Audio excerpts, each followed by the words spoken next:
participants from what I can see. And it is just a minute after 3, and I know we've got quite a packed agenda for this 1 hour.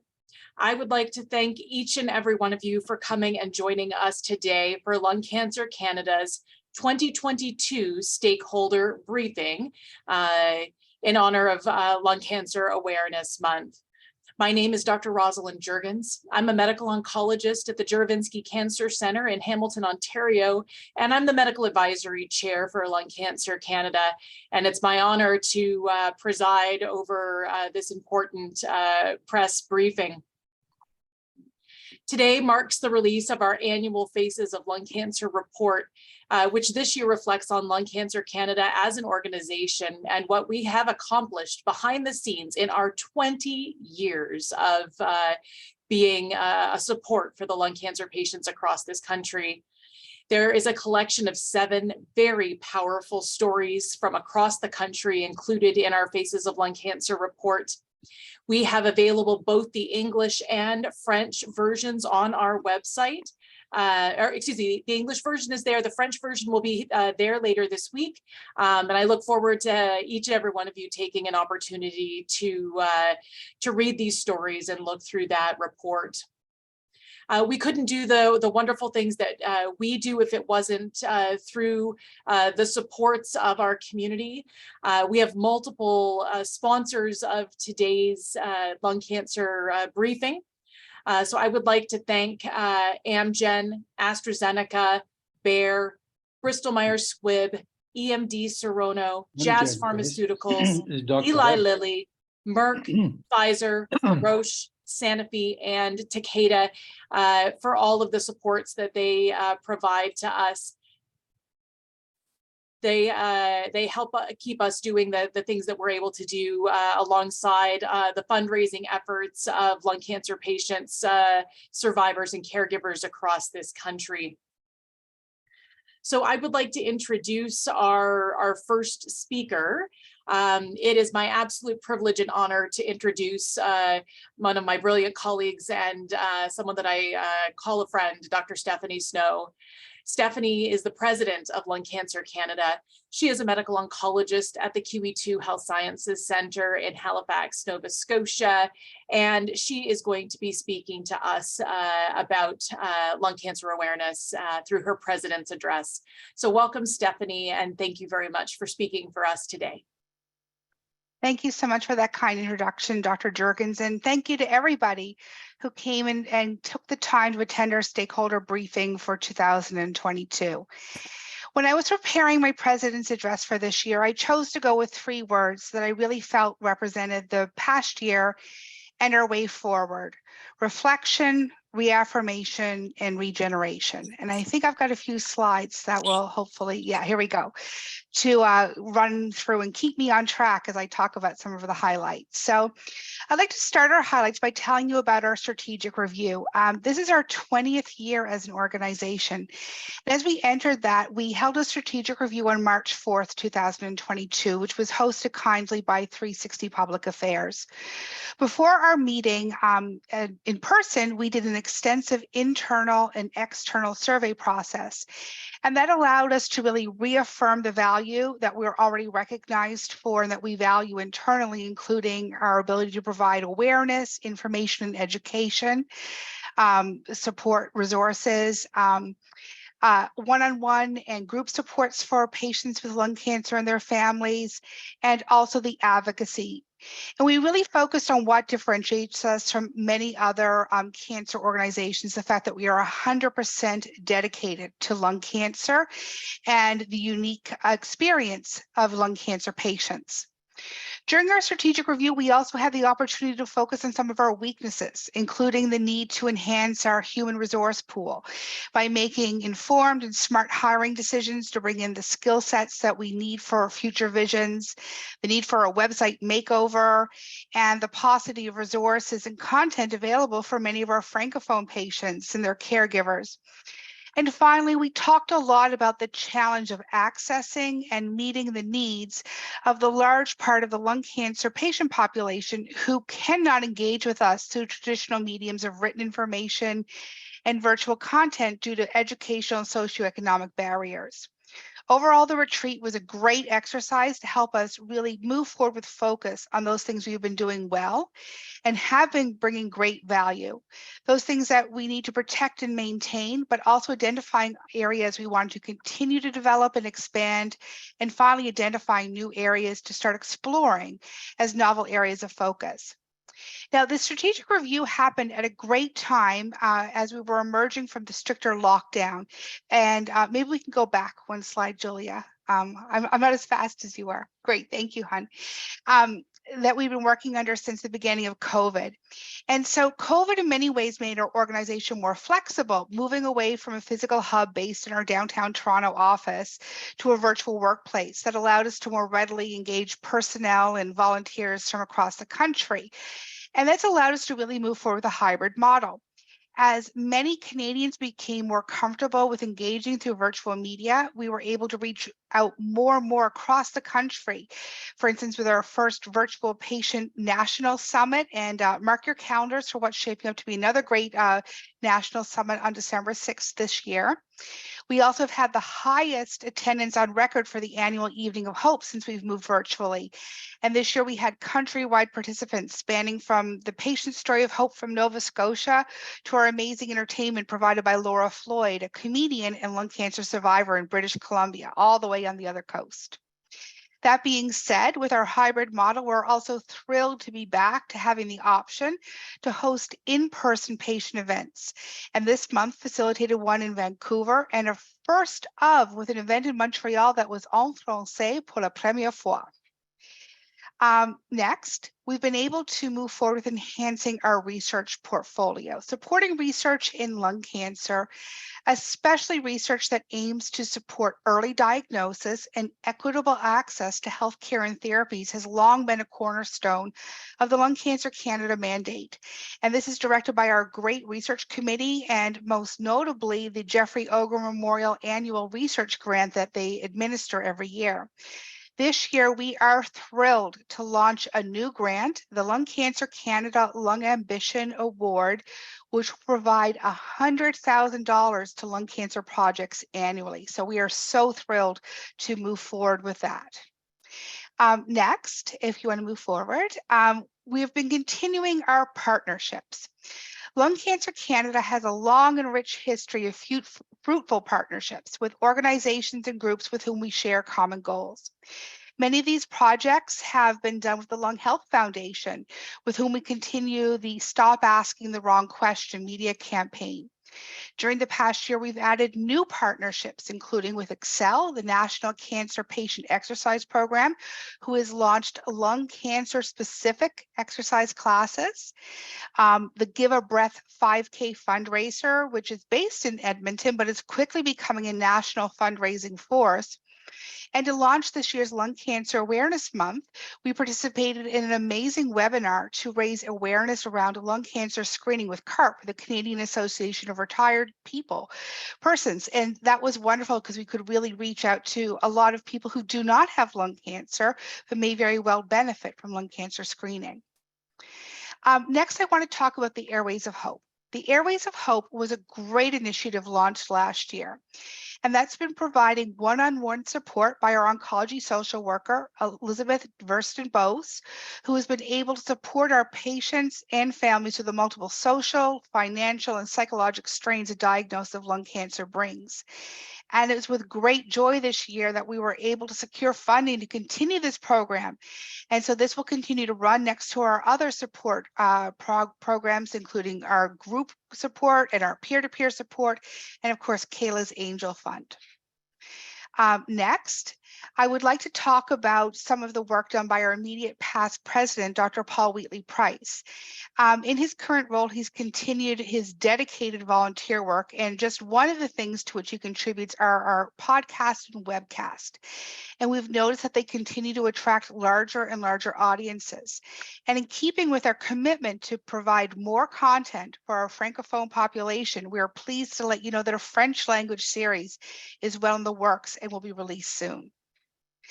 Next, I'd like to give a special shout out to the members of our Medical Advisory Committee.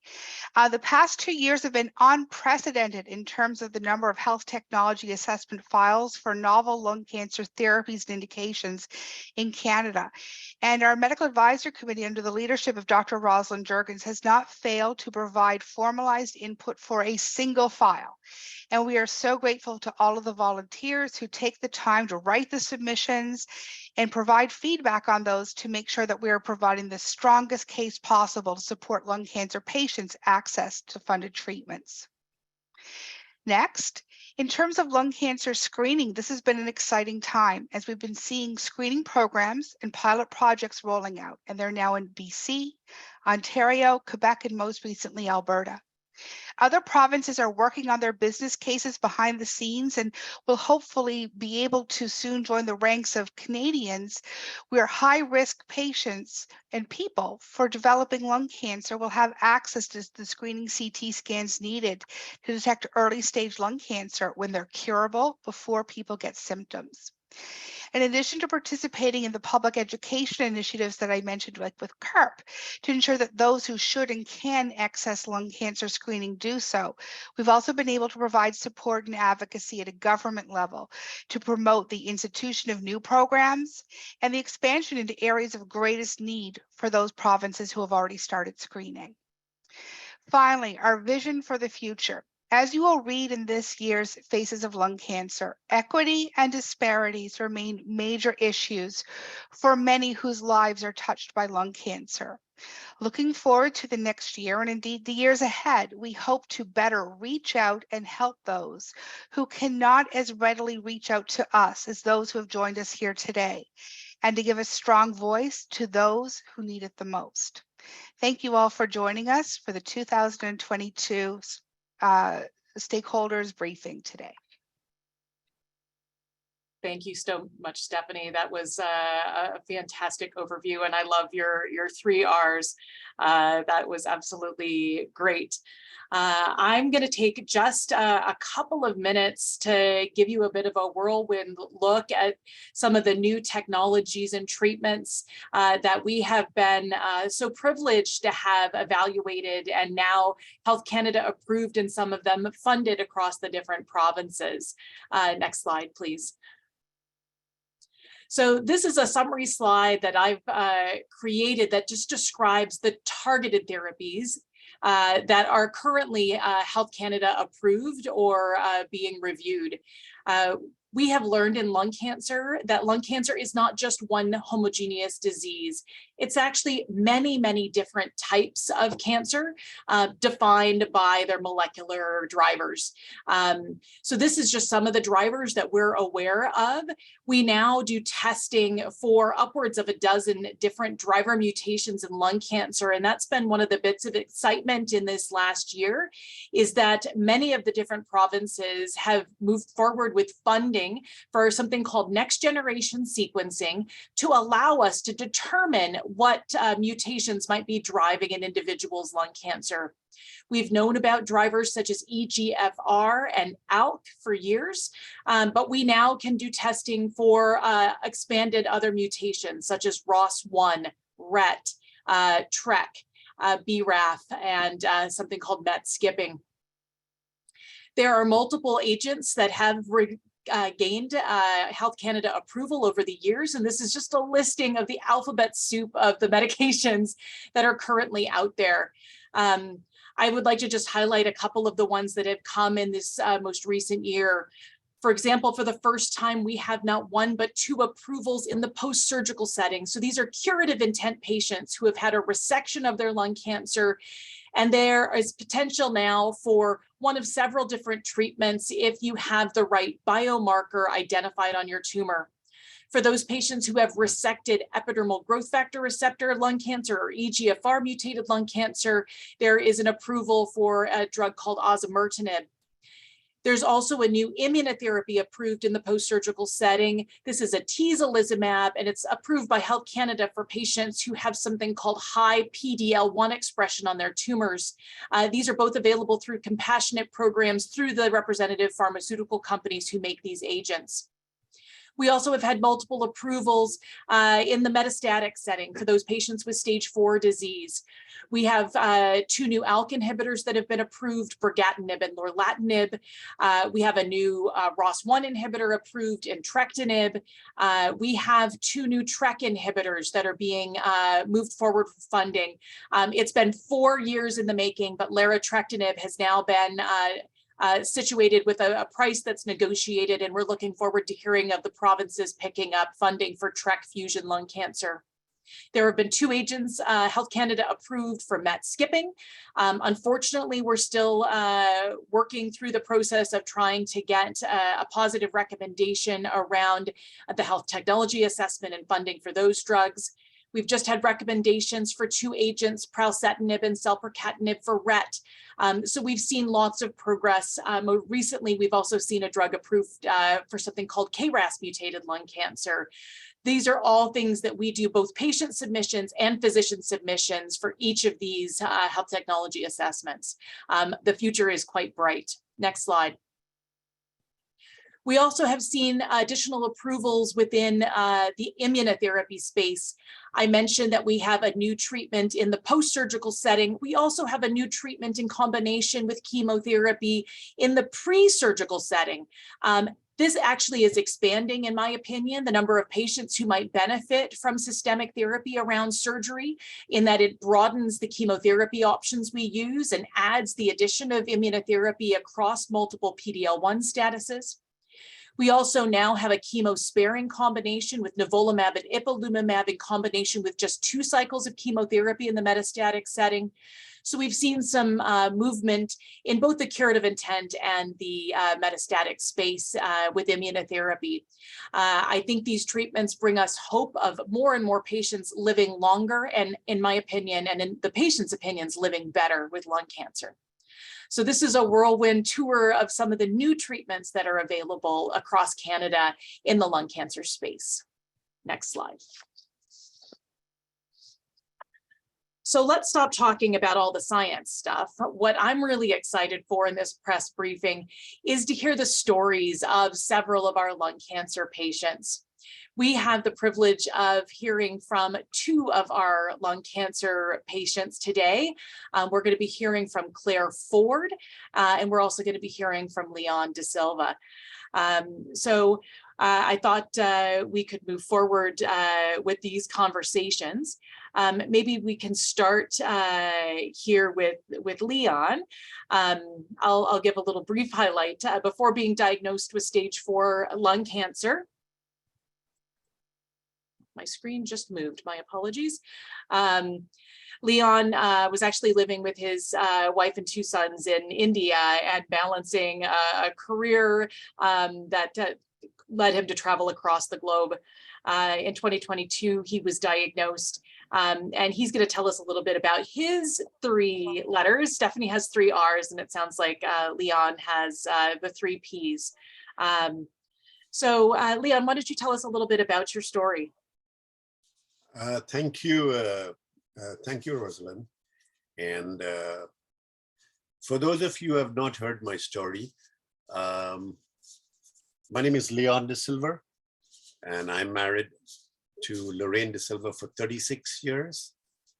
And we have 2 boys, young men, I would say, Craig De Silva and Carson De Silva.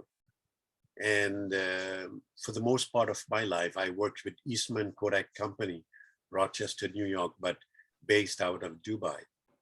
And in total, I worked with them for 32 years, and then started my own training company. And then again, fast forward, I joined a company called Life Pharmacy. Life Pharmacy is a retail pharmaceutical company, which is like, I mean, a brilliant version of Shoppers Drug Mart. Anyway, I was the head of the training. I loved what I was doing. I was doing what I love. And finally, in October 18, I had a lot of pain in my lower back. I thought it was because of my gymming, because I used to gym a lot. I did everything. I did a little bit of bodybuilding, a little bit of martial arts, like a jack of all trades, a master of none. But I think that kept me going fit. And until 62, I had, by the grace of God, no really ailment. So we went to 4 doctors, and all the 4 doctors said I had stress fractures on my spine, etc., etc. All that they never told me was, let's do a CT scan. Finally, in fast forward from 18, it went to February of 19, when one of the doctors said, let's do a CT scan. And lo and behold, all hell broke loose, as they say. And they said, well, they suspected the worst. I still don't like to use that name, but anyway. So fast forward, we were recommended to go to Asia's great oncologist called Dr. Advani. The guy's in a wheelchair, right, from 8 years, but he's supposed to be a genius. So we went to him and he did the necessary blood tumor marker test. My tumor marker number was, I think, 209 as compared to 7. And the PET scan was not at all nice, to say the least. So he wheeled himself into our ward, and he told my wife, you have brought him with stage 4. It spread to his lungs. It has covered up 13 vertebrae of his spine, right from the tailbone upwards. He says there's something on his liver. It's gone to his liver, and it's gone to the ribs. So anyway, we had, I do not know what to say. We were shocked, we were dumbfounded, because everyone knows this type of statement means it's the end of the road. There's no entry anymore. All roads are blocked. But all I can remember, and I'll say it with profound honesty and truth, that my wife looked up at doctor and said, Doctor, God does not know stages. We've been put into your hands. So we believe in you and we'll take your treatment. So fast forward, it was chemotherapy and chemotherapy and chemotherapy. We finished about 6 chemotherapies. Then he did a liver biopsy and a lung biopsy, and he felt the number was like 0.5 or less than 1. So he said, Leon, we could put you on to immunotherapy, which is Keytruda, a drug made in Belgium. So they gave me 12 sessions of that. And it was going down and coming back again, going down and coming back again. When lo and behold, fast forward, we were prompted to come back to Canada, because my wife and my 2 boys are all Canadian citizens. So we came back here in July 2020, August 2020, and started treatment at the Credit Valley Hospital. And as just mentioned, they did chemotherapy again, and they did radiation on my lower spine, but they found it was of no avail. In fact, it started spreading to my shoulder blade, my hip, my right femur. And then Dr. Arthur basically said, Leon, looks like he didn't say no cure. We're not making headway, so I'd like to recommend you to the Princess Margaret Hospital. So I said, okay. We went down there, and by the grace of the Almighty, and we were put into the hands of what I called then and what I call now a darling of an oncologist, a genius of an oncologist, a lovely woman, a wonderful human being called Dr. Natasha Lyle. She looked at me. She didn't give me any deadline of life, because the guy in India gave me 3 months from February 19 to live, which my wife never told me about. And I'm grateful for that. So she said, Leon, there's a new drug. Are you willing to take it? I said, yes, because the end of the road was very evident by so many people. So she said it may take one month for the company to approve. And I told her, I said, doctor, I've not been employed for 2.5 years, not earning a cent, a dollar. So she said, I understand. So she wrote on my behalf. And lo and behold, fast forward, Roche came forward to try out the drug with me. And did it work? It did work.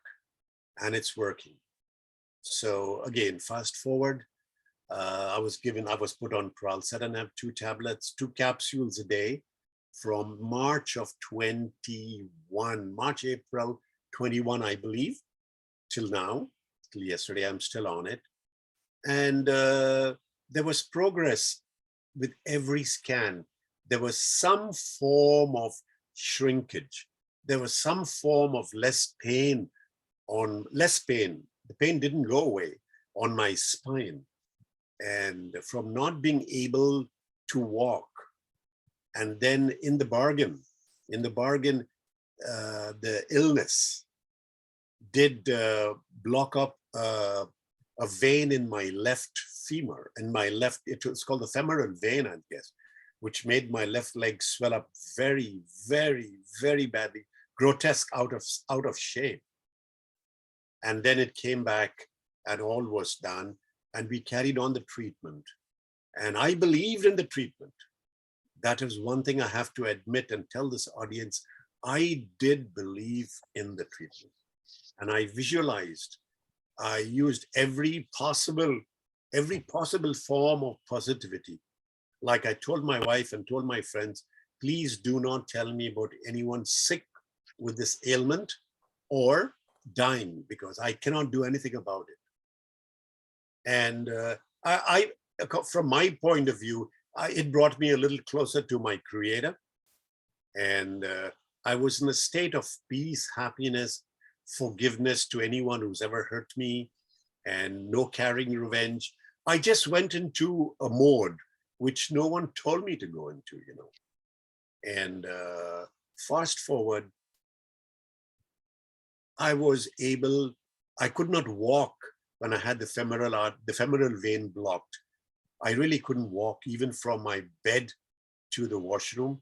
I used to hold my wife's neck, my wife's shoulder, and the pain was inexplainable. It was unbearable. Plus the pain on the spine and the pain in the ribs. The only thing I did not have, and I wish to share this, was I was never breathless. I do not know why. In spite of the tumors, maybe as a layman, I thought the tumor was in the lower part of the right and left lung. I never, ever felt breathless. I never had a cough, never. So to me, I looked at these little things as a great growing positivity, and it only increased my positivity. Because with every treatment, the doctor would ask me, Leon, any cough? I said, no. She said, no. I said, no cough. Are you breathless? I said, no. She says, you're not breathless. I said, no, doctor. Now I started walking without a cane in my corridor. Is that so? I said, yes, because I could not walk with the pain and the crampiness in my toes, in my legs, in my thighs, the pain on my hip. And she was happy. And then from 500 steps to 3 kilometers in my corridor, I was able to walk. And that was success breeding success. And from there, like a frightened rabbit, I ventured out. I ventured out with a cane and started walking along the pavement. Of course, first of all, to church. And I was walking 1.5 kilometers, then slowly 2 kilometers, then slowly 3 kilometers. And I thought this challenge is over, but it was not over. It was only good progress from my side. And with every scan, I was reading, as far as I can understand, the tumors were shrinking, becoming smaller and smaller and smaller. And congratulations, Leon. This is yes, absolutely amazing. And this increased my faith, yes, in my Creator. I'll still say that first. And it increased my faith in the drug. It increased my faith in Dr. Natasha and her team. It increased my faith in that great hospital called Princess Margaret Cancer Research Center, believe it or not, because I'm seeing it from my window from my eyes. Some may not agree with me, and they have every right not to agree with me. But everyone in that hospital touched my heart and my wife's heart, as whether they were drawing on blood or doing a scan or doing an X-ray. They were, it was compassion. It was, everyone says people are professional. I think I put aside professional on the sidewalk, and I put aside professionalism on the sidewalk, and I saw compassion. I saw patience. I saw everything in those people who are handling people like me day in and day out. Some difficult cases. In my case, it was not difficult because I always kept myself cheerful. And I used to laugh and joke with every nurse and doctor, including Dr. Natasha, who came around me. Like when I was put on chemotherapy, December 23rd of 2021. I said to myself initially, I took a step back. I said, oh my God, normally we are doing decorations and making sweets on 23rd and 24th December. I'm here now. So what I did, I put on a Santa's red Christmas cap and went for my chemotherapy. And that created laughs with everyone who came around me, And I went around wishing everyone Merry Christmas. I said, come on, guys, we all have to fight it. And many acknowledged that my wishes and greetings, even with pain. So for me, it was a fight all the way, because sometimes I had ups, sometimes I had downs with pain. And I told everyone, I said, I'm fighting this. I'm not using the word starting in C. I'm fighting this demon like a street fight. And I told everyone, my brothers, my sisters, my family, how do you fight a street fight? You hit it with anything, glass, stones, trees, twigs. And I said, that's what I'm doing, with positivity of a different level, by knowing that I still don't have any breathlessness. I don't have a cough. Everyone asked me, how come you don't have a cough? I said, can't you be happy that I don't have a cough? Why ask me, how come I don't have a cough? It's kind of like we're asking the wrong question. And Leon, I want to thank you so much for your story of prayer and positivity and physical activity. I'm going to move on to our second speaker, and we're going to come back with some questions. And I know there's tons of comments in the chat, Leon. You'll have to look at the chat to see all the love that you're getting in the chat. Oh, is that so? I would like to introduce Claire. So Claire Ford recently retired after a 30-year career as an administrator, event planner, and recreation manager in both public and private sectors, both in London and in Vancouver, and has worked with multiple organizations. She lives out on the East Coast in Kitsilano, British Columbia, with her husband and son. And she's going to talk to us a little bit about her story. And I think you're going to see some themes here amongst both Leon as well as Claire. So Claire, thanks so much for volunteering to tell us a little bit about your experience with lung cancer. Okay, thank you very much. This is such a privilege to talk to you all. And Leon, you're making me get very tearful. Your story is so inspiring. And thank you for sharing it. I just, unexpectedly emotional about your story. So just briefly, I had an upper left lobectomy last year in June, and stage 1A adenocarcinoma. But they first suspected I might have cancer in 2013. I had a CT scan of the spine because of a sports injury. And they discovered multiple spots, but one in particular in the upper left lobe. And it was centrally located, so they couldn't biopsy it. So I had serial CT scans from 2013 up until last year, when they saw some growth of the one that they were most concerned about, and I had a lobectomy. So my story is very it's much simpler. If you can say you're lucky, I would say I'm one of the luckier ones. I was asymptomatic, no cough, no breathlessness. I'm an athlete. I take my fitness very seriously. Yes, the white elephant smoking. I did smoke in my 20s, but I gave up 30 years ago. And so what can I say to you all now? And I'm trying to think, what are the most important things that I've learned? I'm very, very grateful to Lung Cancer Canada for providing the resources to help me get through the diagnosis and what might potentially lie ahead. As Stephanie mentioned, Lung Cancer Canada supports Excel, which is the fitness program out of University of Calgary. I've done 2 courses in that. One was a free one for lung cancer patients, and it's sort of strength and conditioning exercises online twice a week. And I was very impressed with it. It was wonderful to exercise with a lung cancer specific group. The sense of community and connection was excellent. It's motivating. You feel accountable to others to turn up twice a week for an hour. Strength conditioning is so important and something I, as an athlete, tend to neglect. Very, very important with treatment. And I was really impressed with the measurements. They would do it before and after.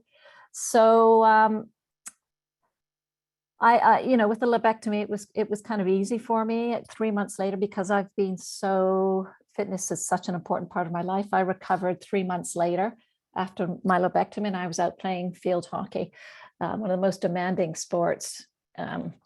So I'm a huge proponent of the physical benefits of exercise, and the Excel program was excellent. But I think more importantly, I really struggled with the mental side of it, the kind of ruminating about, what if this progresses? Because stage 1, it's not necessarily a cure. Mine was multifocal, so it's complicated. So, and I think exercise helps you deal with coping with, your dark thoughts. And I know that Lung Cancer Canada also supports the Give a Breath. And I think it was in June, I tried to get a group together in BC, but I was exposed to someone with COVID. So, I didn't have COVID. I ran the 5K with my husband, but I'm hoping to help Tim next year with the Give a Breath out west here in Vancouver. So, and I also had the opportunity, and I was so grateful for this, to speak at the Vancouver Patient Summit. I think it was the first of its kind. And mine was about communities of hope, about, I'm going to get emotional here, facing the fear. For me, I was fearful, even though I stage 1.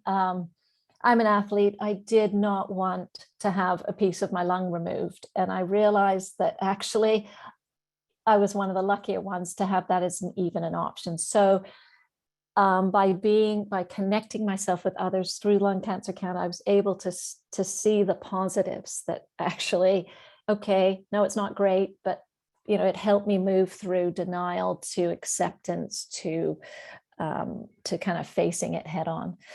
So so I spoke at the Patient Summit, Communities of Hope, all the ways I got involved, and they're mainly physical things. So Give a Breath. I did a Ride to Conquer Cancer with a team at UBC, and so that's my way of coping with it. Really thinking about exercise and how that's going to help me through my treatment, both physically and mentally. But so yeah, that's it. Oh, thank you so much, Claire. I think we can pull themes from each of these different stories. And if we look at the progress that we've made across this country, you are both representatives of the things that the grace of science has brought us, the benefits from learning about the patient, right? Leon, you've told us a story where we just didn't know you well enough to get you the right treatment when we started. And it was through persistence and making sure that we profiled that we eventually found that right thing for you. And look at the amazing progress you've made through your 3 Ps. And I think that is absolutely fantastic. I love prayer, positivity, and physical activity. And Claire, you're the hope of the future. right? You are absolutely our hope. This is what we want, is we want more and more stage 1 lung cancers. We want to ensure that every Canadian has access to screening so that we can find these lung cancers when they are in a curable state. We want to profile our patients so we give them the right treatment, whether that's chemotherapy, immunotherapy, targeted therapy, and we want to support the whole of the patient, not just the numbers that the doctors see on the screens or the images we see on the CT scans. We have built at Lung Cancer Canada the emotional support structure and the support groups with the wonderful network that we've created. And I think this is a perfect segue into our next speaker. So our next speaker is Dr. Nicole Koulos-Reed. Dr. Koulos-Reed is a professor in the Faculty of Kinesiology at the University of Calgary. She's an adjunct professor in the Department of Oncology at the Cummings School of Medicine and has an appointment at the Department of Psychosocial Resources at the Tom Baker Cancer Center. She's been conducting research examining the role of exercise for individuals living with and beyond cancer. And she's going to speak about the Excel program. And I think everyone's heard about how important the physical aspects of how they feel and the ability to incorporate those normal things like exercise and sports into their lives have been. And I'm looking forward to hearing from Dr. Koulos-Reed about the work that she has done. So thank you for joining us today.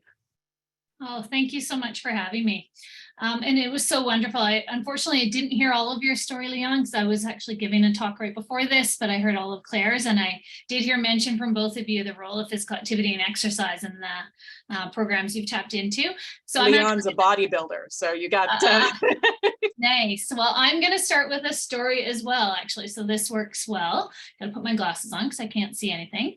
Okay, so I'm going to start sharing screen, and I'm going to start with a video actually from our Excel participants. So we'll make sure we got this all the way up. Everyone can see this?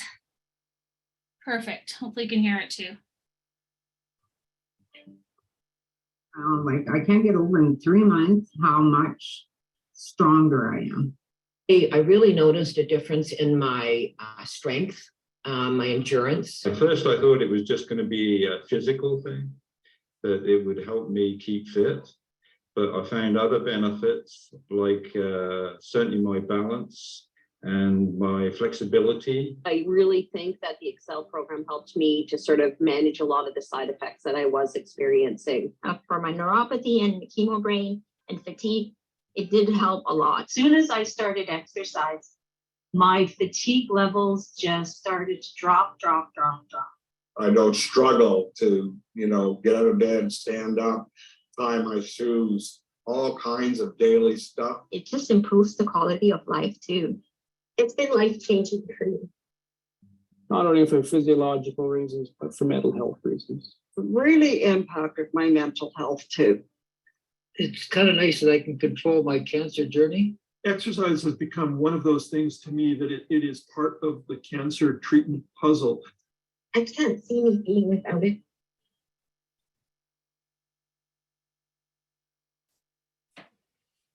Okay, I have to figure out how to stop this quickly. There we go. So you have a good idea there, right? Just that impact in the words from our participants. So now I'm going to go back and start sharing the rest of my slides here with you. And you heard this was from our Excel participants. And so I'm going to talk really in general, the role of exercise, and then kind of come back to Excel here at the end, which is available to all individuals living with and beyond cancer across Canada. And so Excel, like any of the programs that we build, is evidence-based, and we have thousands of studies showing the impact of exercise across the cancer continuum. So from pre-treatment diagnosis before maybe surgery would happen, into populations that are living with advanced or metastatic cancers, and the role really there of exercise to improve function, manage symptoms, and enhance quality of life. This is taken from the exercise guidelines, ACSM's 2019 publication. And you can see here, we have very strong evidence for managing a number of side effects and symptoms, including mental health. So the role of exercise for depression, for anxiety is really strong. It's very evidence-based. And yet we don't see that being built into one of the pathways for when individuals struggle with these different outcomes. There is some growing evidence in areas too, such as for bone health and for improving sleep. And it's not to say that because there's moderate evidence versus strong that exercise doesn't work for these. It's just that they haven't been as well studied yet. So those number of outcomes across studies isn't as large as it is for some of the other ones you see above. In addition to those symptom management, functional fitness, and mental well-being benefits, there is clear evidence associating activity levels with long-term outcomes, i.e. improved survival. And so there is significant evidence that higher pre-diagnosis as well as post-diagnosis. So we can change it, right? It can be, what really matters is what are you doing after the cancer diagnosis, that those levels of physical activity are associated with improved survival for at least 11 cancer types. And if you look in here, the fine print, lung is one of our studied populations. So we have this population health data showing that there's this relationship between being physically active, getting minutes in on a regular basis, and survival outcomes, decreased recurrence, improved all cancer-specific mortality, and improved all-cause mortality by being physically active. And those risk reductions, the changes, really depend on the population studied and kind of some of the measures used, but we see anywhere from 20 to 40% risk reduction in survival outcomes by being physically active. So really important modifiable lifestyle behavior.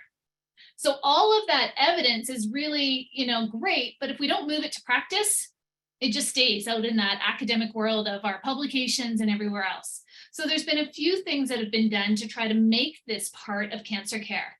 The first step really is providing guidelines, right? So we can have brochures and posters that say, hey, here's the optimal benefits that you can achieve by getting this amount of physical activity, right? So there are aerobic, strength, so Leon's bodybuilding work, right? And flexibility guidelines. And these are great. However, if we stop with just the guidelines, we're missing a lot of people. We're going to get a lot of people who look at this and go, well, I don't know what strength training is or what those numbers below it mean, right? So we can't just go to, here's some guidelines and expect us to put glossy brochures in cancer centers and think that's going to change people's actual behavior. We need to move beyond the guidelines, but these are nice. They're a gold standard for optimizing fitness and wellness benefits. But it's also important to note that people can get a lot of benefits not achieving the guidelines, right? By simply getting 15, 20 minutes a day of movement, you can achieve mental well-being benefits and you can achieve functional benefits. And that really comes down to this gray box at the bottom here, right? While the guidelines are great, we need to tailor exercise prescription to each and every individual. So even within the group programs, Excel or ACE here in Alberta, we have to be able to tailor to meet individuals' unique needs. And so the lung cancer program that we ran here in Alberta was really tailored to address breathlessness, dyspnea needs, right? So that we could have people see the impact on their well-being. Just like we wouldn't give the same treatment protocol to every individual, we can't expect to give the same exercise protocol to every individual and optimize benefits. We have a ton of evidence. And yet the reality is more this across our populations. We have individuals who will avoid physical activity as much as possible. And we've built environments, right, that really don't support being physically active. Think of your hospital and your cancer center, and you can walk in and you see the elevator bank right away, but you can't necessarily find the stairwell. And if you do find the stairwell, oftentimes there's a sign at the top that says alarm may sound if you open the door, right? Or you get locked in a stairwell. I just got locked in one last week. I couldn't get out on the floor I was supposed to be going to. Okay, so we've built environments, and I would argue that traditionally our cancer care environment is not one that is focused on or supports wellness. It does a great job with the cancer treatment, right, and treating the disease, but it's not supporting wellness across the cancer journey. And so there needs to be a culture shift there, and it really comes to starting with those guidelines. Now can we take that evidence and move it into practice? And that's really what we focused on building here at the University of Calgary and our Health and Wellness Lab. The physical pictures here are pre-COVID and when we were in person for everything. And then we've really transitioned to a lot of online offerings. And right now we're doing both, but really to support individuals to integrate wellness into the cancer journey. So we have a whole bunch of different programs, and I've just put up a few of our logos here, everything from working with children and adolescents with cancer to caregiver specific classes, to brain tumor, to training for individuals, to our community-based linkages. But what I will focus on today is the work that you maybe have heard and have had colleagues that were just on the video there, or friends, and that's part of our Project Excel, which is Exercise for Cancer to Enhance Living Well. It is a nationally funded study that is coast to coast in Canada, as well as north into the territories. And it is really about reaching individuals who have not had access to exercise oncology resources. So 99% of exercise oncology studies are conducted in academic settings, which are in major urban centers. And so as soon as you're outside of those centers, you don't have access. So Excel is really about moving things to reach individuals in rural and remote, as well as individuals that may face other barriers. So for example, most of the work has been done to date in English. We're currently translating all of our Excel documents into French so that we can serve the French-speaking population. We're also working with some Indigenous partners to see what Excel might look like, tailored to meet their unique needs and within their health and wellness settings. So a few really neat initiatives to really reach underserved populations. In general, Excel is open to individuals living with cancer within 3 years of cancer treatment completion, or beyond that if they have a physician's referral. And are in primarily rural, remote areas. They have to be able to engage in mild to moderate intensity levels of exercise, be adults, and right now, until we get the French translation done, consent in English. The big thing is we're trying to avoid taking in people that might have access already to exercise oncology in more urban settings. So it's really focused on outreach.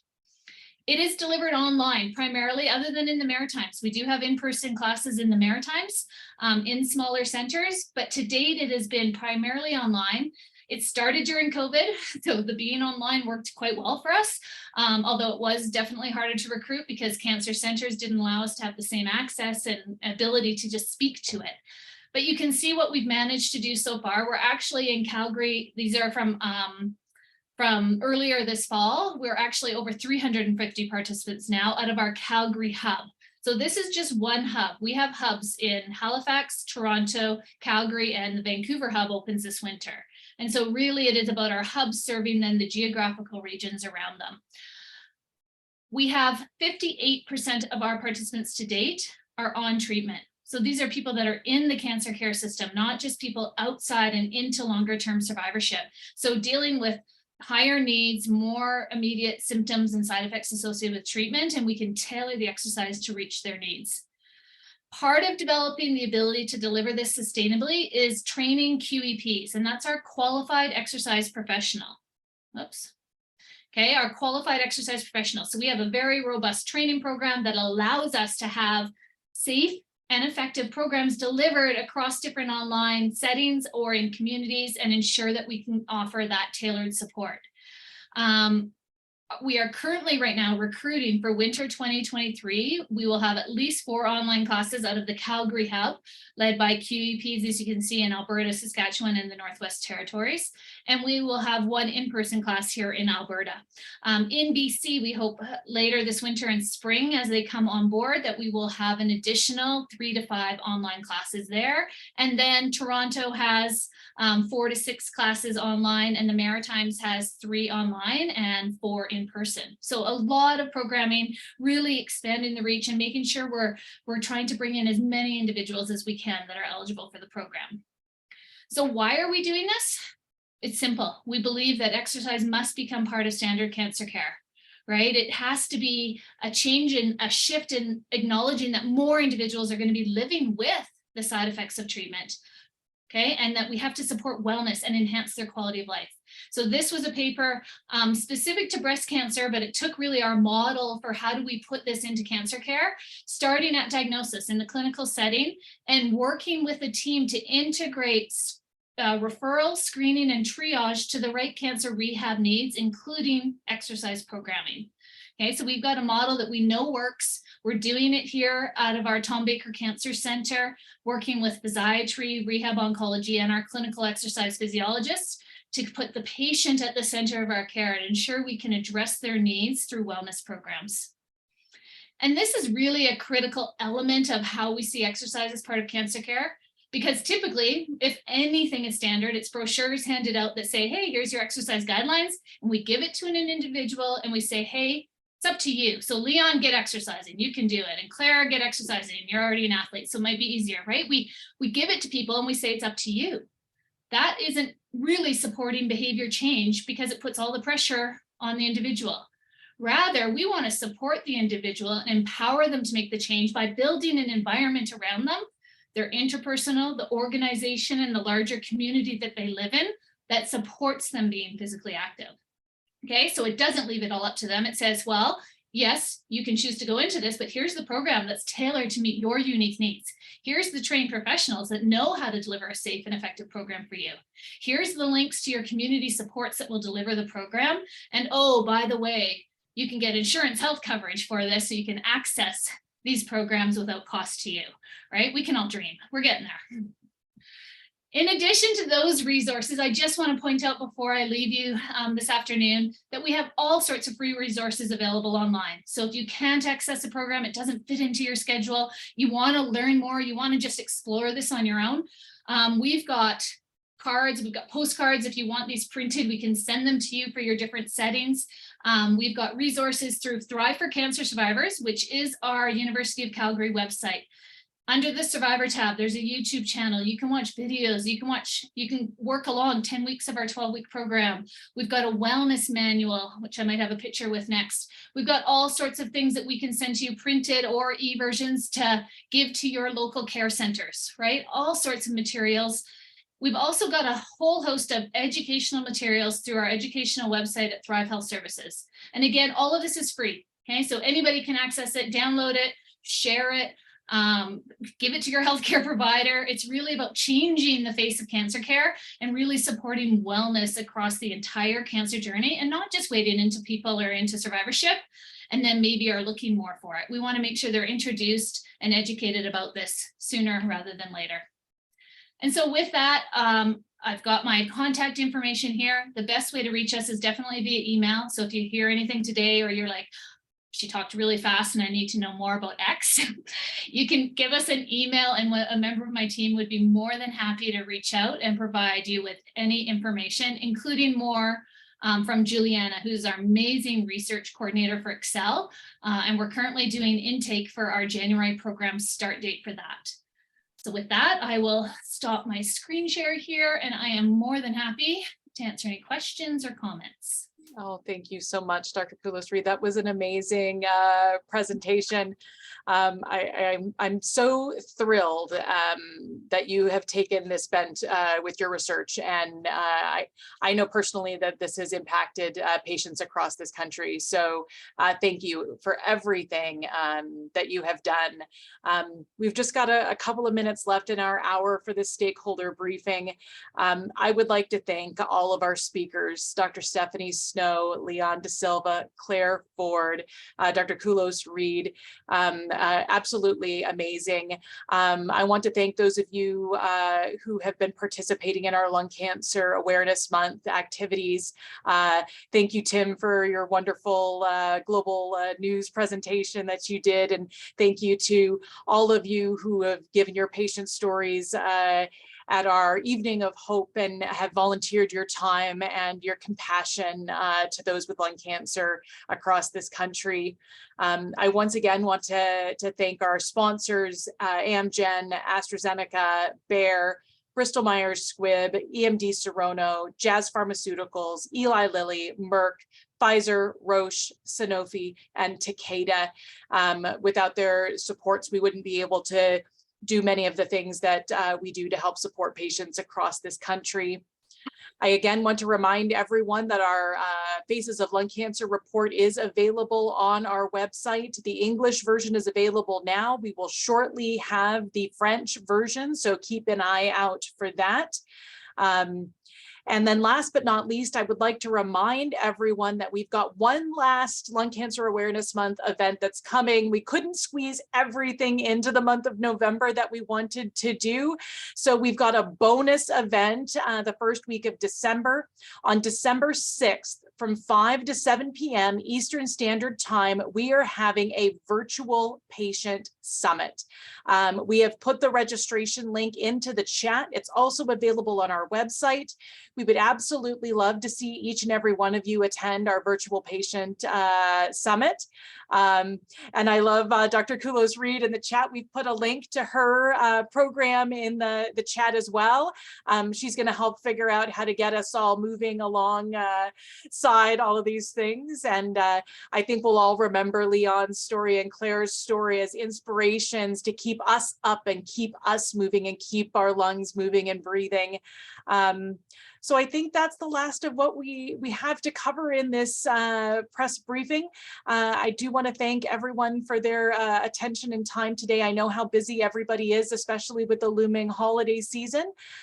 So once again, on behalf of Lung Cancer Canada, Dr. Snow, the president, myself, the team at the head office, thank you for all your efforts in Lung Cancer Awareness Month, and prayers to each and every one of you for all of the great work that you do. Have a wonderful afternoon, everyone.